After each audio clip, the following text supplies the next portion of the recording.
ವಿಮಾನ ದುರಂತದಲ್ಲಿ ಮೃತಪಟ್ಟಿದ್ದ 40 ಮಂದಿಯ ಗುರುತನ್ನ ಪತ್ತೆ ಹಚ್ಚಲಾಗಿದೆ. ಅದರಲ್ಲಿ ಗುಜರಾತ್ನ ಮಾಜಿ ಸಿಎಂ ವಿಜಯ್ ರೂಪಾನಿ ಅವರ ಗುರುತು ಕೂಡ ಪತ್ತೆಯಾಗಿದೆ. ಡಿಎನ್ಎ ಪರೀಕ್ಷೆಯಲ್ಲಿ ಗುರುತು ಪತ್ತೆ ಹಚ್ಚಿದ ನಂತರದಲ್ಲಿ ಹಸ್ತಾಂತರ ಮಾಡುವಂತಹ ಪ್ರಕ್ರಿಯೆಗೂ ಕೂಡ ಮುಂದಾಗಿದ್ದಾರೆ.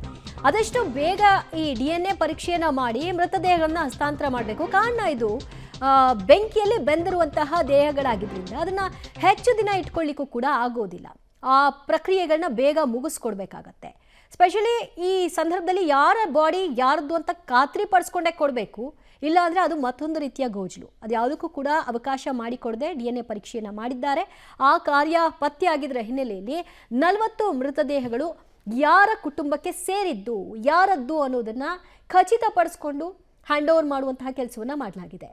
ಇದಕ್ಕೂ ಮೊದಲು 6 ಮೃತದೇಹಗಳನ್ನು ಹ್ಯಾಂಡ್ ಓವರ್ ಮಾಡಿದರು. ಆ ಡಿಎನ್ಎ ಪರೀಕ್ಷೆಯ ರಿಪೋರ್ಟ್ ಪಡ್ಕೊಂಡ ನಂತರದಲ್ಲಿ ಅವರ ಗುರುತನ್ನು ಪತ್ತೆ ಹಚ್ಚಿ ಹ್ಯಾಂಡ್ ಓವರ್ ಮಾಡಿದರು. ಈಗ ಒಟ್ಟು 40 ಪರೀಕ್ಷೆಗಳಲ್ಲಿ 40 ಮೃತದೇಹಗಳ ಡಿಎನ್ಎ ಪರೀಕ್ಷೆಯಲ್ಲಿ ಸ್ಯಾಂಪಲ್ಸ್ ರಿಪೋರ್ಟ್ ಬಂದಿದೆ.